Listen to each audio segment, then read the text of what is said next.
continuar con nuestra trayectoria y nos toca ahora, vamos a ver a Jesús. Vamos a adentrarnos en Jesús, a ver lo que la divina voluntad nos va a ir mostrando, instruyendo, profundizándonos, que de esto se trata. Ella lleva la batuta y toca ahora pues ver a Jesús, su vida. Entonces hoy vamos a poner al doctor, vamos a poner a José Luis Acuña, lo vamos a tener en diferido y desde el cielo, porque él ya falleció. Entonces vamos a ponerlo, nos va a dar en la conferencia o la charla o el encuentro. Yo haré unas paradas también en algunos puntos que me han parecido importantes, ya que nosotros ya llevamos también un recorrido. Simplemente esquemáticamente, para no absorber mucho tiempo, lo que nos va a decir José Luis. Primero el vídeo lo voy a empezar en el minuto 3 y pico, para no perder tiempo un poco con las presentaciones de quién es José Luis Acuña.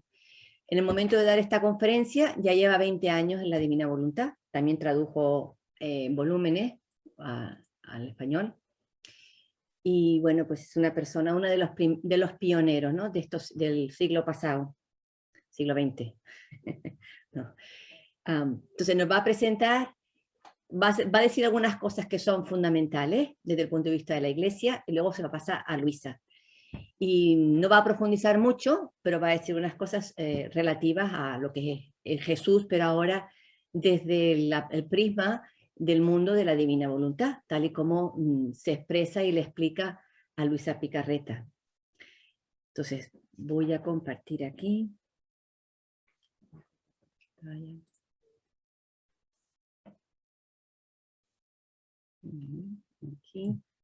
Esperen un segundo. A ver. Uy. A ver. No es esto, no es. Un segundo.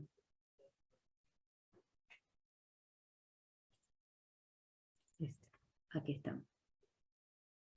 Bueno, estamos en el segundo ciclo, aquí, segundo ciclo de lectura, y nos vamos a la pestaña, estamos en el 2 de junio, todo lo que tenga que ver con Jesús se pone ahí, y nos va a dar, pues eso, una presentación, y va a utilizar esta lectura, que no la va a leer entera, yo la he puesto aquí, para si alguien después quiere repasarlo, está ahí la lectura, la cita, va a sacar extractos de esta lectura, y vamos a comenzar con esto. A ver, un momentín.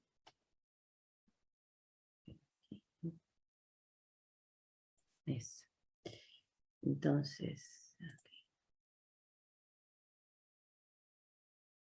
Del vivir en la divina voluntad, de hacer la voluntad de Dios en los diversos grados, sería muy importante, primero, fundamentar de dónde viene todo este vivir en la divina voluntad de Luisa.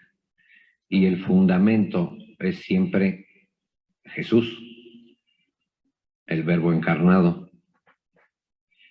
Porque resulta, en general tengo la experiencia de que la gente que tiene contacto con Luisa, por leer 2, 3 o 4 capítulos, creemos que estamos en las cumbres de la santidad. Fácilmente se vuelan, como decimos en México, se vuelan las almas y no hay un fundamento real sobre el cual se deba construir esta vida, porque es una vida, esta vida en la divina voluntad. Obedecer a la voluntad de Dios o vivir a la voluntad de Dios no es un acto, no es una sola vez. No es, yo ya obedecí ayer, por lo tanto, pues ya no tengo más que hacer con la obediencia durante el resto de mi vida. No, es todo lo contrario, todo lo contrario.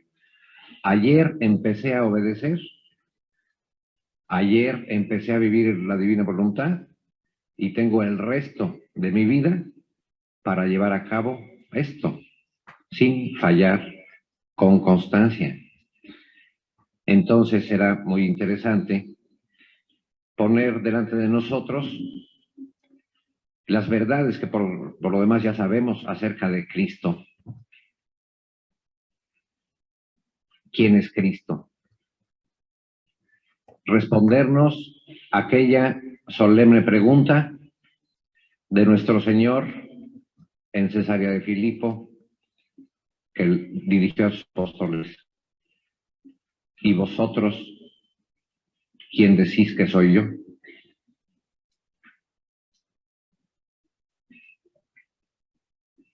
Esto es la suprema pregunta que nuestro Señor hace a cada uno de nosotros y que está en constante acto, digamos, de hacernos. A lo largo de la historia, esta respuesta a esta pregunta, bueno, estas respuestas han sido diversas y de diversas clases. La respuesta a estas preguntas ha producido herejes. La respuesta a esta pregunta ha producido cismáticos, apóstatas. La respuesta a esta pregunta ha producido el protestantismo y tantas otras cosas a lo largo de la Iglesia. A nosotros, a estas alturas del siglo XX, no estamos ya habituados a discutir estas cosas que se refieren acerca de la naturaleza de Cristo. Parece que las damos por sabidas. En el catecismo nos enseñan que Jesús es verdadero Dios y verdadero hombre. Todos los domingos decimos en el credo la segunda persona de la Santísima Trinidad que se encarnó en el seno purísimo de la Santísima Virgen por nosotros y por nuestra salvación. Palabras más, palabras menos. Pero siempre queda un Jesús supuesto, sobreentendido. Y cada uno de nosotros tendremos también que dar nuestra respuesta. Tú, personalmente, ¿quién dices que soy yo?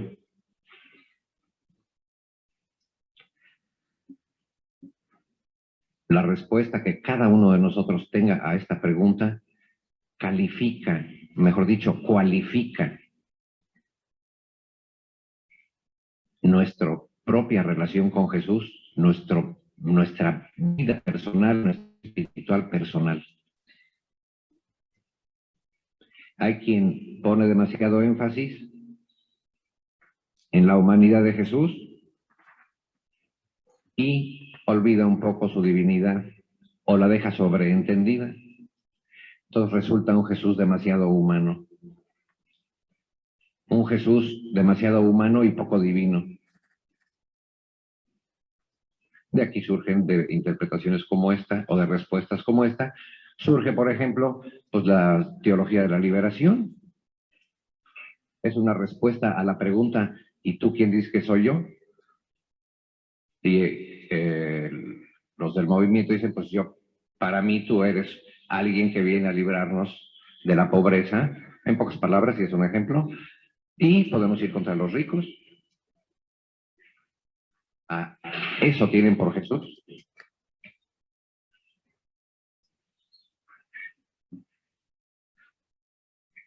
Tenemos para descubrir y para establecer bien la respuesta a esta pregunta, tenemos que verla con los ojos del alma, con los ojos del Espíritu, iluminados por el Espíritu Santo. Pero ¿qué podemos hacer nosotros para poder responder? Hombre, tenemos a nuestra madre, la Iglesia, que con su mirada purísima, bienaventurados los puros, porque verán a Dios, con su mirada purísima, ha sabido decirnos la respuesta a esta pregunta y cada vez más amplia. San Pedro respondió: tú eres el Cristo, el Hijo de Dios vivo. Con estas solas palabras, la Iglesia, a través de los siglos, ha venido diciéndonos y estableciendo qué cosa quieren decir estas pocas palabras. Jesucristo, ¿quién es? Repito que son cosas elementales, pero pues hay que ponerlas delante. La segunda persona de la Santísima Trinidad, el Verbo de Dios, generado desde toda la eternidad por el Padre, que toma, que se encarna en la humanidad santísima de Jesús, resultando una sola persona, verdadero Dios y verdadero hombre. Jesús, como hombre, la naturaleza humana de Jesús es, evidentemente, la misma naturaleza humana nuestra. Ni le falta nada, ni le sobra nada.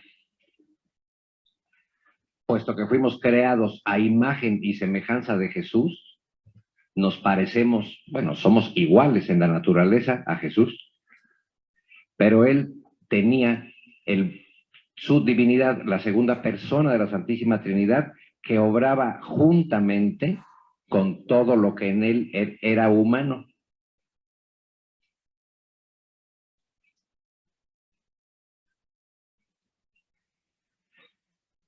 Si damos un ejemplo y penetramos un poco en Jesús y en cómo obraba, y esto lo hacemos evidentemente a la luz de los escritos de Luisa y tomándolo de ella. Era una voluntad divina que junto con una voluntad humana, sin confundirse, sin suprimirse, sino juntas, obraban en todo lo que Jesús hacía. Es decir, esa voluntad divina junto con su voluntad humana hacían que Jesús tuviera querer divino. El querer es el acto de la voluntad.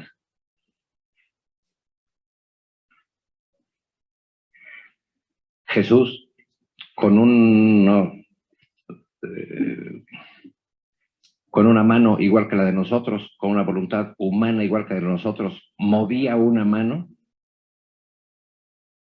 pero era el querer divino el que vivificaba ese movimiento de su mano.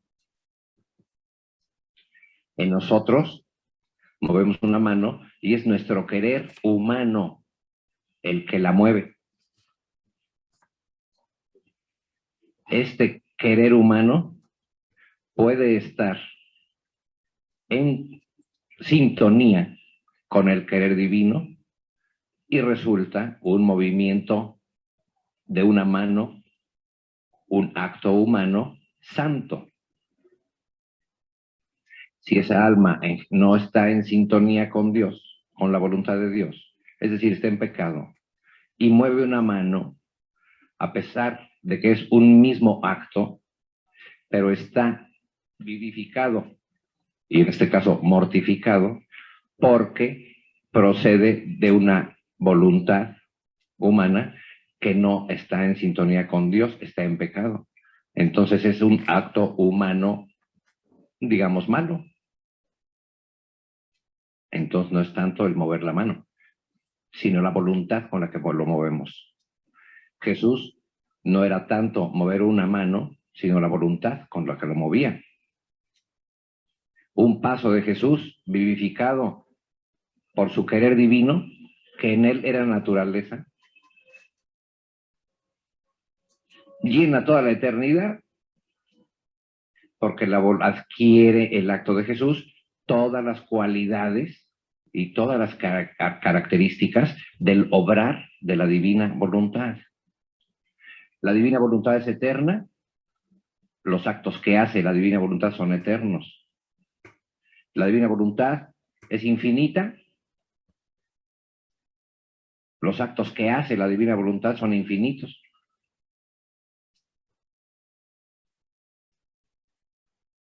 Decimos estas palabras demasiado rápido. Pero ¿qué cosa quiere decir hacer un acto eterno? Que no tiene principio ni tendrá fin, que estará siempre en acto de hacerse. Pues así todo lo que hizo Jesús, como lo hizo con su querer divino, con su divinidad obrante en su humanidad, todo en él es eterno. Todo en él es divino, a pesar de que lo hizo con su humanidad. Pero su divinidad, vivificando sus actos humanos, los convertía en actos de redención. Fue posible hacerla a Jesús porque contaba con un querer divino en el cual hacía sus actos. Los actos de Jesús son infinitos.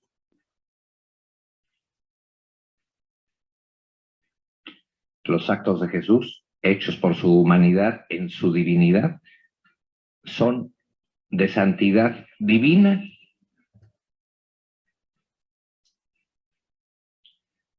Qué inmensa diferencia entre un solo acto hecho por Jesús, que llenan la eternidad, que están llenos de santidad divina, que son infinitos, que no tienen principio ni fin, aunque en el tiempo haya un punto en que los haya hecho, un momento. Y entre la santidad que haya producido todos los santos, todos los actos santos de todas las criaturas, desde la primera hasta la última. Esto segundo no es ni infinito, ni eterno, ni divino. Esto es santo, pero de santidad humana.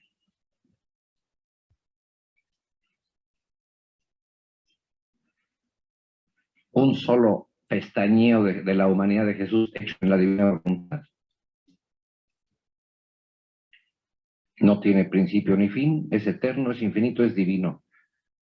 Y en el cielo, todas las criaturas juntas, nos haremos tan felices de ver qué cosa fue eso. Un Dios que obró con todo lo que Dios es en un simple pestañeo de una humanidad.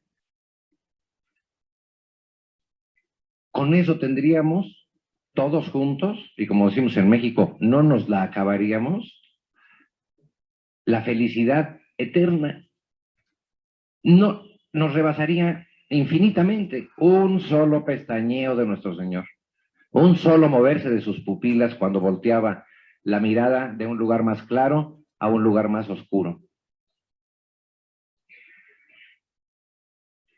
Con eso hubiera bastado para redimirnos quién sabe cuántas veces, para hacernos felices eternamente. Si eso es en un simple pestañeo, ¿qué podemos, pensando así, al aproximarnos a toda la pasión? Que no es un simple pestañeo o un simple moverse de sus pupilas, sino un sufrimiento humano vivificado por su divinidad, con todos los efectos que su divinidad producía. Mejor digo, produce, porque está en acto. No tenemos, realmente, cuando uno piensa así, es un mar tan inmenso. Ya no digo toda la vida de nuestro Señor, las 24 horas de la pasión. Si decía yo que un pestañeo no nos lo acabaremos en toda la eternidad, y estarán de acuerdo conmigo. ¿Qué será cuando uno seriamente y dentro de este marco se acerca uno a la pasión, a cada paso que dio nuestro Señor, a los sufrimientos, a los clavos?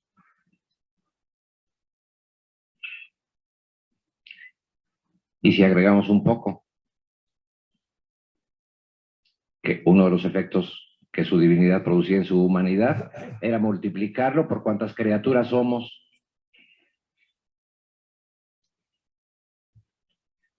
Como en la Eucaristía. 10 hostias ponen, 10 veces se multiplica su vida en las hostias. Todo Jesús completo. Pues así, uno de los prodigios de su divinidad obrante en su humanidad era multiplicar todo lo que hacía y todo lo que sufría, tantas veces por cuantos somos. De tal manera que cada uno de nosotros tenemos un Jesús de estas dimensiones que les estoy diciendo, un verbo encarnado para cada uno de nosotros.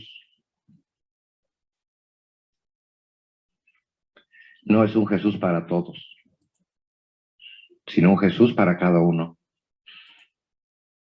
Aquí voy a intercalar unas lecturas que nos explican esto, porque nos preguntamos y se preguntan, bueno, no los hemos preguntado, ¿cómo es posible que Jesús pudiera rehacer, conocer, además hasta sus más profundos detalles de toda la intención, los actos, todo lo que hemos hecho, pero no yo sola, sino cada persona? Entonces, se lo va a explicar a Luisa, nos lo explica a nosotros, este punto. De la lectura 4:140, son 2 lecturas, de agosto 2 de 902. Jesús en todo el curso de su vida reparaba por todos y en general y por cada uno en particular. Esta mañana mi adorable Jesús, después de haberme hecho esperar mucho, de improviso ha venido expandiendo rayos de luz y yo he quedado investida por aquella luz. Y no sé cómo me he encontrado dentro de Jesucristo. ¿Quién puede decir cuántas cosas comprendía dentro de aquella humanidad santísima?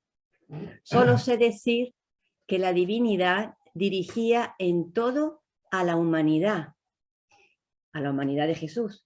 Y como la divinidad en un mismo instante puede hacer tantos actos cuantos cada uno de nosotros puede hacer en todo el periodo de la vida, y cuantos más quiera hacer. Entonces, siendo que en la humanidad de Jesucristo obraba la divinidad, comprendía con claridad que Jesús bendito en todo el curso de la vida, de su vida, desde que se encarnó, rehacía por todos en general y por cada uno en particular todo lo que cada uno está obligado a hacer hacia Dios, de modo que adoraba a Dios por cada uno en particular, agradecía, reparaba, glorificaba por cada uno, alababa, sufría, rogaba por cada uno.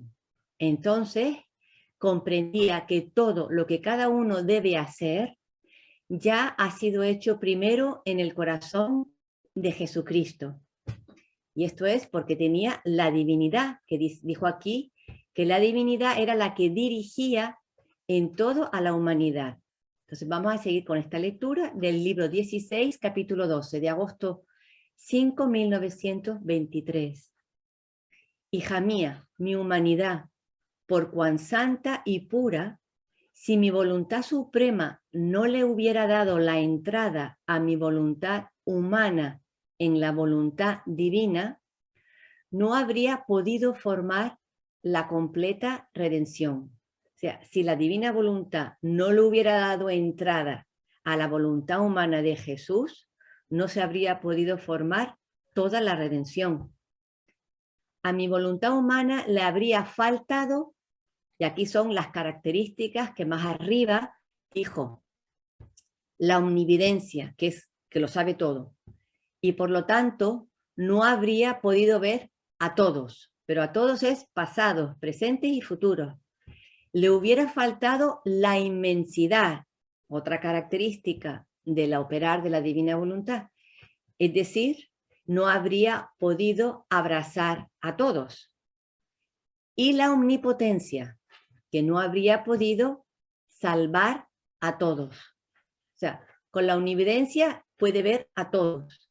con la inmensidad puede abrazar a todos de golpe y con la omnipotencia de poder salva a todos.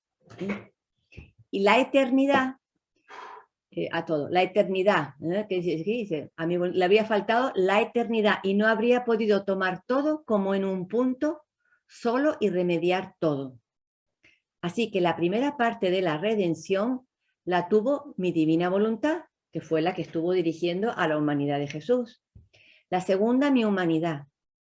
Si no fuera por la voluntad divina, la redención hubiera sido de pocos y limitada en el tiempo, porque faltándome la luz de la omnividencia que hace conocer a todos, no habría podido extenderme a todos.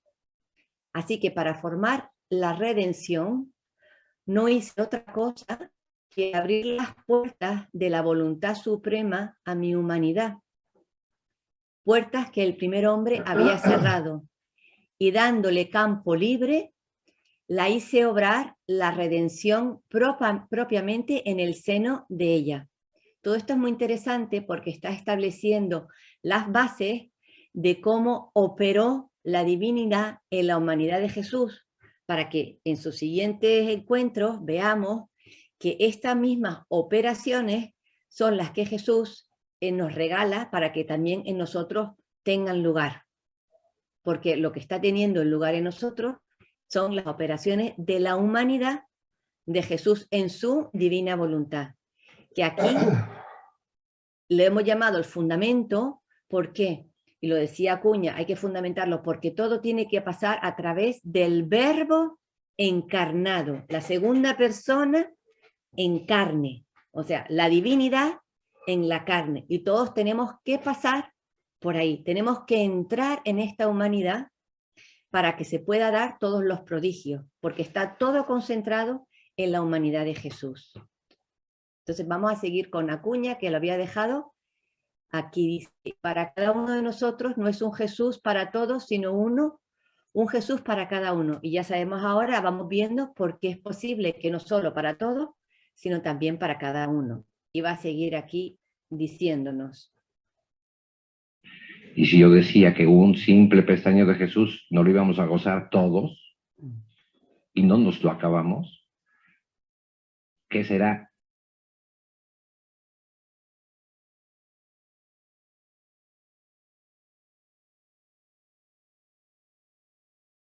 Implicaba en su voluntad para que cada uno de nosotros tuviera un Jesús de este tamaño para sí solo. Una pasión de Jesús a estos niveles para cada uno de nosotros. Y sobre este punto vamos a leer esta lectura del libro 3622 de julio 30, 1938. Ahora quiero decirte otra sorpresa más bella aún. Esto que dice un Jesús para sí solo. Dice, en el cielo cada uno de los bienaventurados me tendrá dentro de sí como su creador, rey, padre y glorificador. Y me tendrá fuera de sí, propiamente junto a él, en modo de sentirse llevar en mis brazos. Amaremos juntos, nos felicitaremos juntos. No seré un Dios para todos, sino un Dios para cada uno, un Dios entero para cada uno. Más bien me tendrá bilocado dentro y fuera de él. Yo los poseeré dentro y fuera de mí, a nosotros, y ellos me poseerán dentro y fuera, como si fuera solamente para cada uno. Si fuera un Dios para todos, no sería plena la felicidad. ¿Quién estaría cercano? ¿Quién lejano? ¿Quién a la derecha? ¿Quién a la izquierda? Por lo tanto, ¿quién gozaría mis caricias? ¿Quién no? ¿Quién se sentiría más amado y feliz por mi cercana presencia y quién no? En cambio, con el tenerme cada uno dentro y fuera de sí, no nos perderemos jamás de vista. Gozaremos el amor cercano, no lejano, por cuanto nos hayamos amado y conocido en la tierra. Es que esta es la condición, según nos hayamos amado y conocido en la tierra, más nos amaremos en el cielo. Y el título de este libro es Vida de cielo. Entonces, allí plenitud, pero esto ya lo empezamos a gozar, a disfrutar aquí. Tenemos a un Jesús entero para mí, por dentro y por fuera, y ya desde la tierra.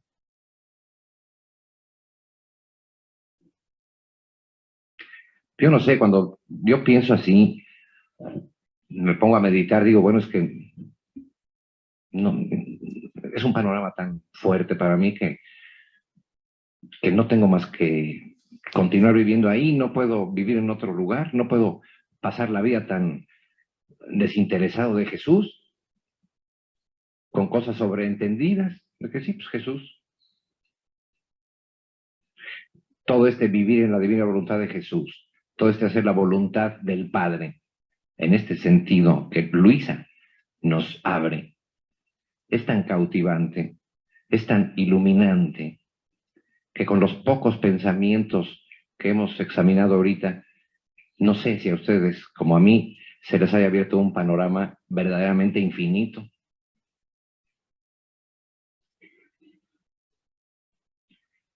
Un clavo, un sufrimiento, un tengo sed de Jesús en la cruz, por ti, que está en acto de decirse para toda la eternidad. No quedó solo en el tiempo, en el cielo para toda la eternidad verás lo que Jesús sufrió por ti en el tiempo. Por eso San Juan, cuando ve a Jesús en el cielo en el Apocalipsis, lo ve como el Cordero inmolado, porque todo ese sufrimiento de Jesús es eterno.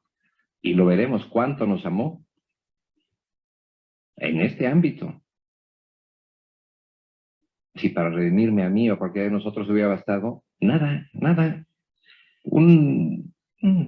Alguien dice una gota de sangre. No, ni eso. Es demasiado, es muchísimo una gota de sangre de Jesús.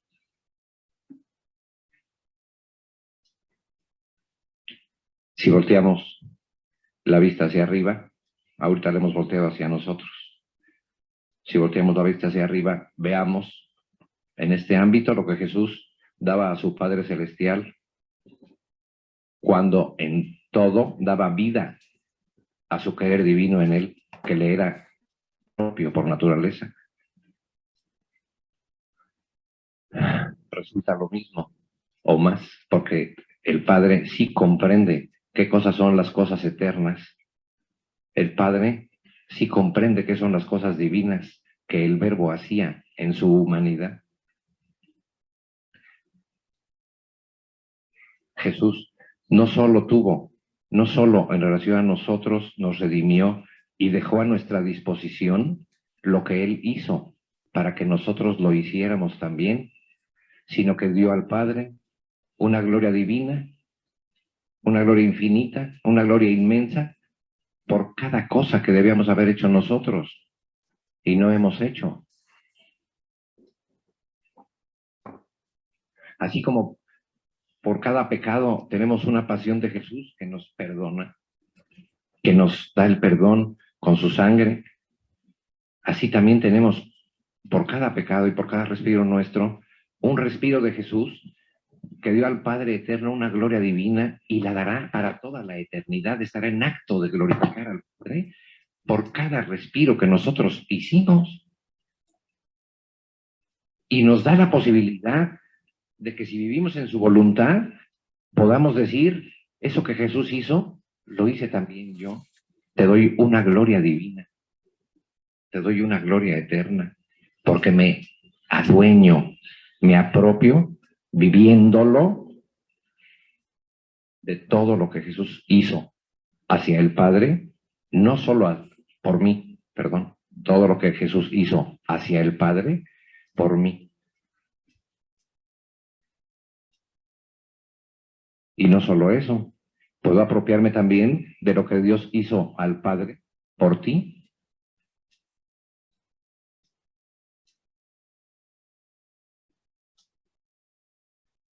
porque puedo apropiarme de todo lo que Jesús hizo. Y hizo también por ti y por Adán y hasta el último.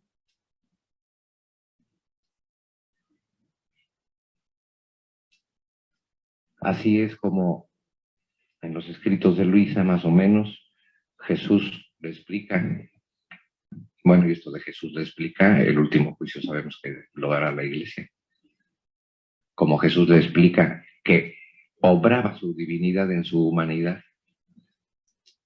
en este panorama. Y lo más consolador para nosotros es que no solo le viene a enseñar o a dar noticia de lo que hizo, de cómo nos redimió, de cuánto sufrió y de cuánta gloria dio al Padre,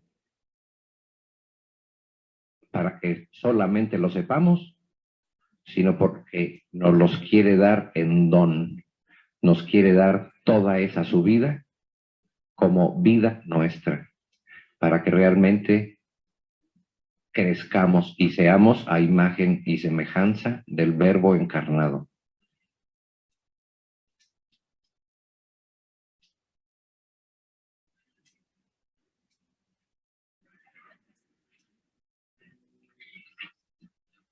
La Iglesia, a medida que ha ido respondiendo a aquella pregunta, ¿quién dices tú que soy yo?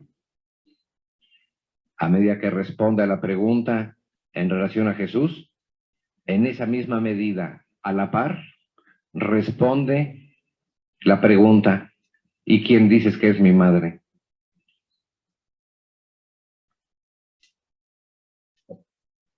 El conocimiento de Jesús en la Iglesia, que ha ido progresando porque Jesús prometió el Espíritu Santo que nos conduciría a toda la verdad.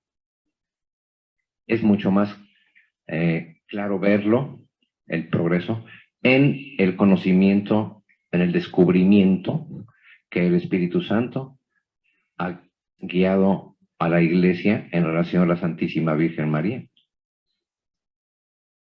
Es más fácil apreciarlo. A principios de la Iglesia, la Santísima Virgen prácticamente no contaba en el aspecto público y humanamente hablando. Claro que en el aspecto sobrenatural, pues tan madre de la Iglesia en aquel tiempo como ahora. Pero en los evangelios, ¿cuántas palabras acerca de Jesús? Muchísimas. ¿Cuántas palabras acerca de la Santísima Virgen? 2 o 3. Pero a medida que se fue conociendo a Jesús,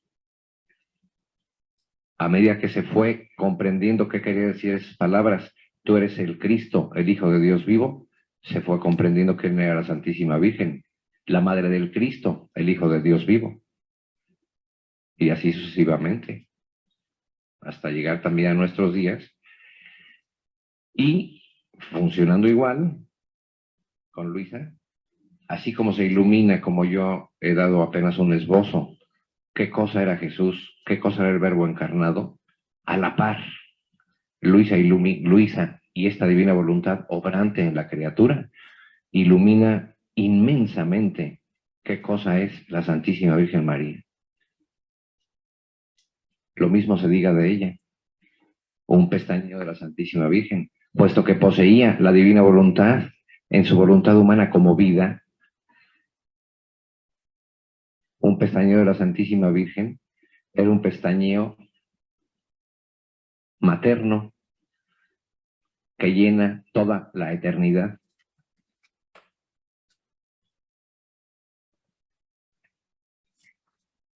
Un dolor de la Santísima Virgen al ver sufrir a Jesús, porque siempre estuvo al corriente de todo lo que Jesús sufrió, no solo en su exterior, sino en su interior, llena toda la eternidad. A nosotros,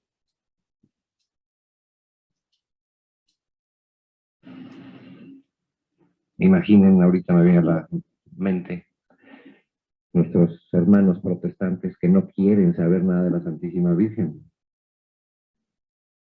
No sé en qué cielo pueda Dios ponerlos. No existe un cielo sin que esté absolutamente lleno a lo divino, a lo infinito, a lo eterno, de los actos de la Santísima Virgen, de los actos maternos de la Santísima Virgen, hechos en la divina voluntad, de los actos de Jesús tal vez sí quieran tener que ver con ellos, pero con los actos de la Santísima Virgen, con su maternidad divina, con su virginidad, que es precisamente ese no haber dado nunca vida a su voluntad.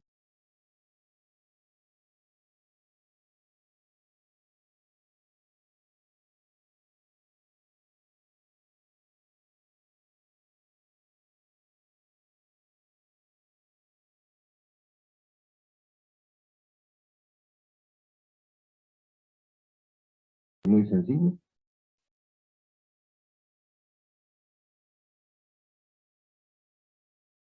Bien, pues este es el ámbito al que nos llevan, por lo menos al que me han llevado a mí, los escritos de Luisa. Y como nos recomendaba Monseñor Casati tan brillante y enérgicamente, no quiero hacer jamás decir a Luisa algo que diga yo, ni una letra, ni una palabra. Entonces, quisiera un poco fundamentar esto no como una charla o ideas simplemente mías, sino cómo están dichas aquí en Luisa, que por supuesto tienen mucho más claridad, leídas directamente, que habladas y comentadas un poco así a la ligera, a la memoria.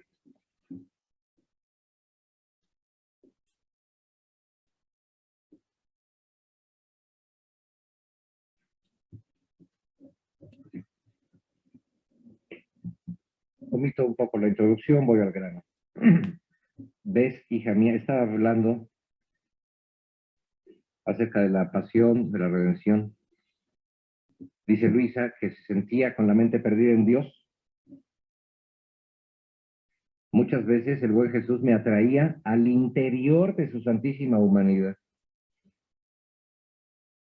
Porque en el exterior que hubiera visto, las llagas, los clavos, los azotes, la flagelación, todo lo que es la parte exterior de Jesús, la corona de espinas, no la atraía ahí. Aprovecho Jesús, la iba cada vez más acercando a él, como decía Padre Carlos, pero partía, primero le mostró su humanidad por fuera, en aquel alma, ayúdame, eso fue lo que Luisa vio, la parte exterior de Jesús, sufriente, maltratado, sangrante, y poco a poco la fue acercando más a él para hacerla entrar dentro de él, para mostrarle cómo obraba su divinidad en su humanidad. Me sentía la mente perdida en Dios. Muchas veces el buen Jesús me atraía al interior de su santísima humanidad y yo nadaba en el mar inmenso de su divinidad. Un poquito lo que acabamos de hacer hace rato, cuando yo decía, un pestañeo de Jesús llena el cielo entero, la eternidad. Podríamos decir, nadábamos en ese ámbito de la divinidad. Se nos perdía el pestañeo, digamos, la dimensión del ojo, y nos aparecía delante lo que hasta donde nuestra mente puede entender por eternidad y por cielo y por todo. Se nos desaparecía un poco el aspecto material del ojo y nos aparecía este aspecto de su divinidad. Muchas veces el buen Jesús me atraía al interior de su santísima humanidad y yo nadaba en el mar inmenso de su divinidad. Oh, cuántas cosas se veían. Cómo se veía claro todo lo que obraba la divinidad en su humanidad. Y ya, aquí ya no dice, oh, cómo se veía claro cuántos clavos le habían puesto. Dice, oh, cuántas cosas se veían, cómo se veía claro todo lo que obraba la divinidad en su humanidad. Muy a menudo mi Jesús interrumpía mi sorpresa y decía, me imagino a Luisa, como viendo aquellas maravillas del interior de Jesús, como una niña sorprendida de aquí para allá, y Jesús que la detenía para decir, mira, fíjate en esto, fíjate en esto. ¿Ves, hija mía? Entonces me decía Jesús, ¿ves, hija mía? ¿con qué exceso de amor amé la criatura? Pero le dice, ¿ves? Es porque Luis estaba viendo en el interior de la humanidad de Jesús lo que la divinidad obraba. Y nuestro Señor le dice, ¿ves? ¿Ves, hija mía? ¿Con qué exceso de amor amé a la criatura? Mi divinidad fue celosa y no confió a las criaturas el trabajo de la redención. Evidentemente, no son las criaturas de acción la redención, ni aun cuando lo crucificaron, sino que la hizo él. Mi divinidad fue celosa en no confiar a las criaturas el trabajo de la redención, haciéndome sufrir la pasión.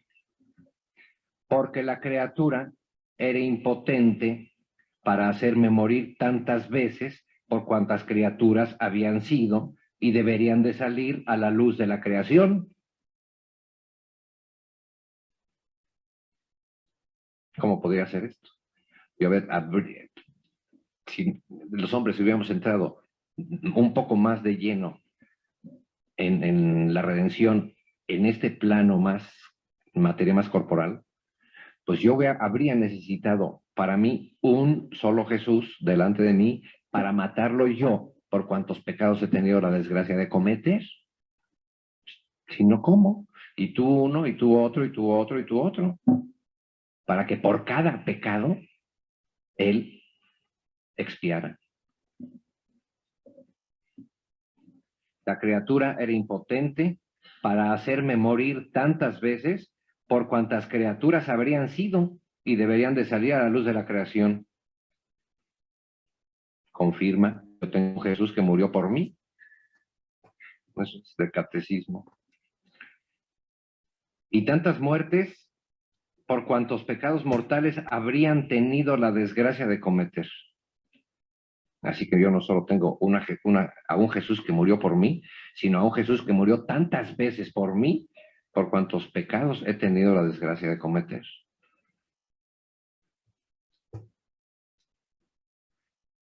Hermanos, no fue una redención en masa, fue una redención uno por uno, pecado por pecado, pensamiento por pensamiento malo de cada criatura. Claro que para que Jesús pudiera hacer esto se necesitaba el prodigio de su divinidad, obrante en su humanidad, para que contuviera en él, entre otras cosas, la omnividencia de la voluntad divina, que todo lo tiene presente y todo lo tiene a la vista, y le hacía presente a Jesús todo. Nuestros pensamientos, cada uno, de toda la familia humana y de cada uno, se le hacían presentes a Jesús, si estuviera viendo todo de un solo golpe. Y por cada cosa, por cada acto de voluntad humana, por cada pecado mortal, una muerte, una gloria divina al Padre y un dejarnos su vida a nuestra disposición para resurgir de nuevo en la vida de la gracia o en la vida de la divina voluntad. La criatura era impotente para hacerme morir tantas veces, por cuantas criaturas habían sido y deberían salir a la luz de la creación, y por cuantos pecados mortales habrían tenido la desgracia de cometer. Mi divinidad me hacía morir entre mil espasmos tantas veces, por cuantas eran las criaturas, por cuantas criaturas eran, habían sido y serán, y por cuantos pecados mortales habrían tenido la desgracia de cometer. La divinidad quería vida por cada vida de criatura, vida divina en Jesús, por cada vida de criatura. Y vida por cada muerte que con el pecado mortal la criatura se daba.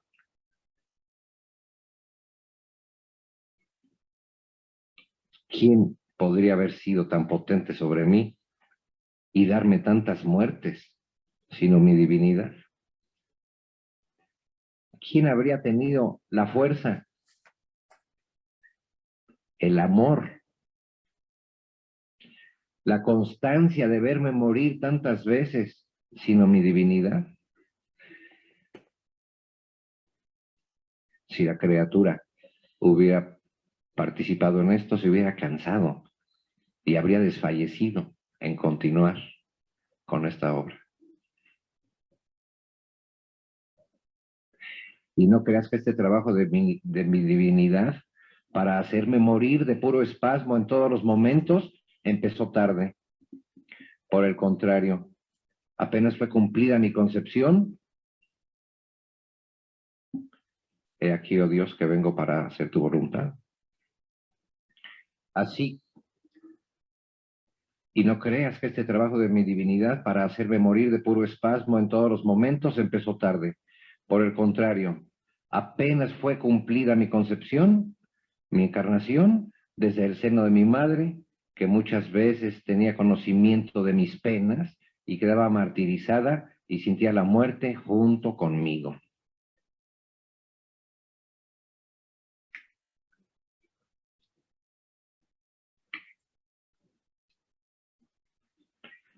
Por eso decíamos hace rato que de un pestañeo,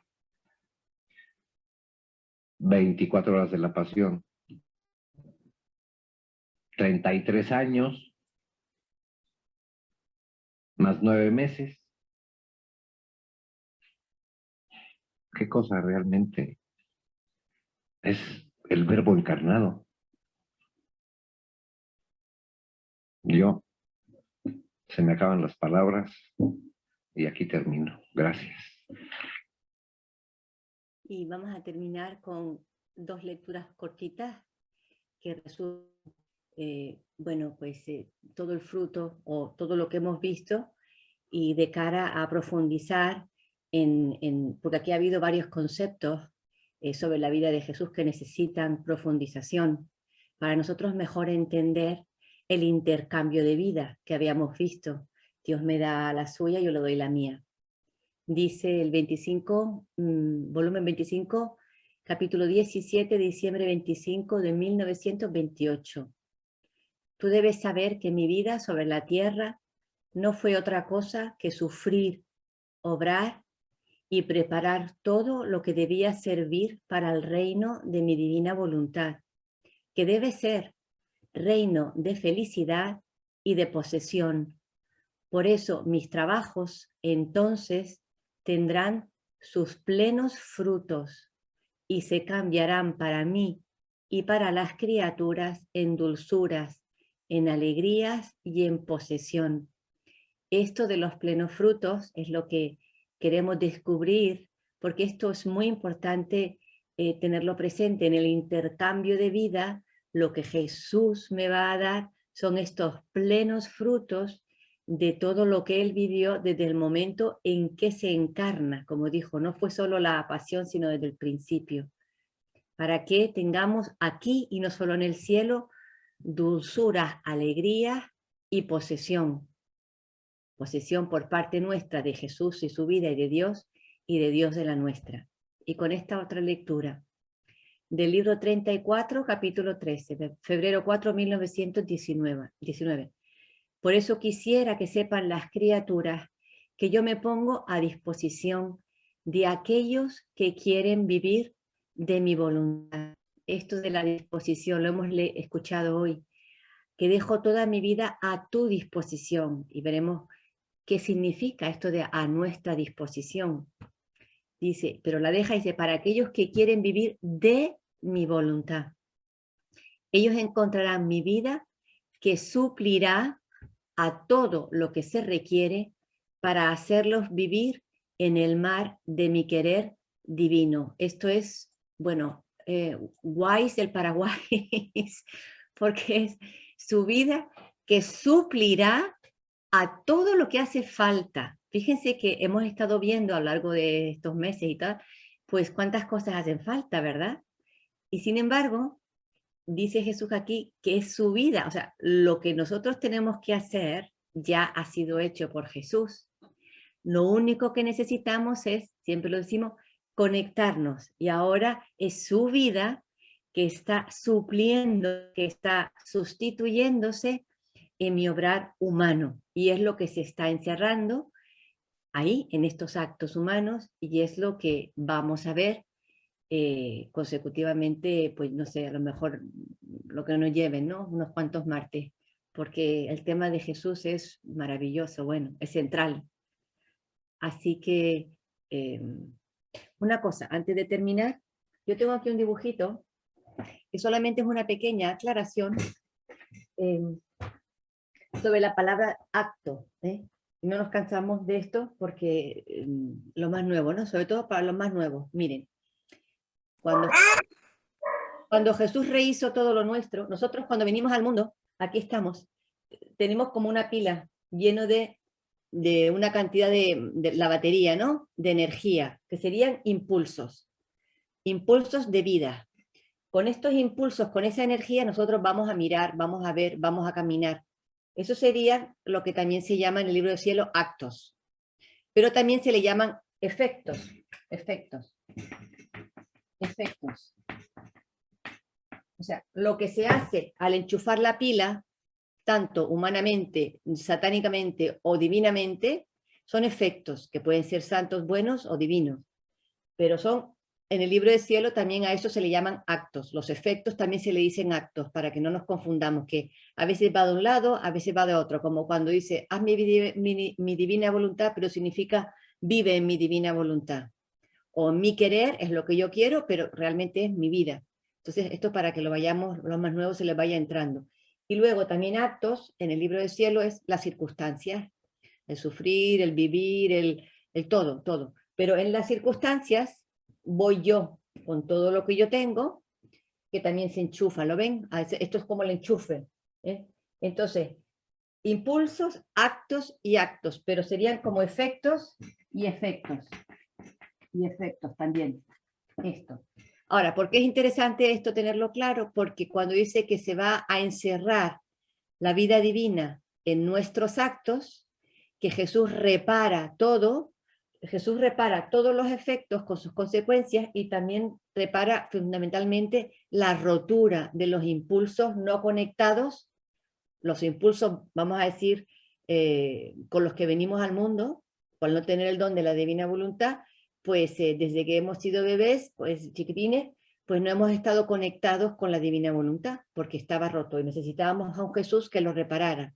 Entonces Jesús vino y repara, y ahora estos impulsos los podemos conectar a la divina voluntad o a la voluntad humana, y eso se convierte en efectos, pero efectos que en Jesús vimos hoy las características de los efectos de su divinidad obrando, y eran unos efectos que lo que Jesús hacía enchufado, vamos a decir, su divina voluntad perfectamente, pues era omnividente, omnipotente, eterno. Ahí lo tienen para que lo repasen en la pestaña. Porque esto es importante tenerlo presente, porque esto es lo que va a ocurrir también y lo que está ocurriendo en nosotros.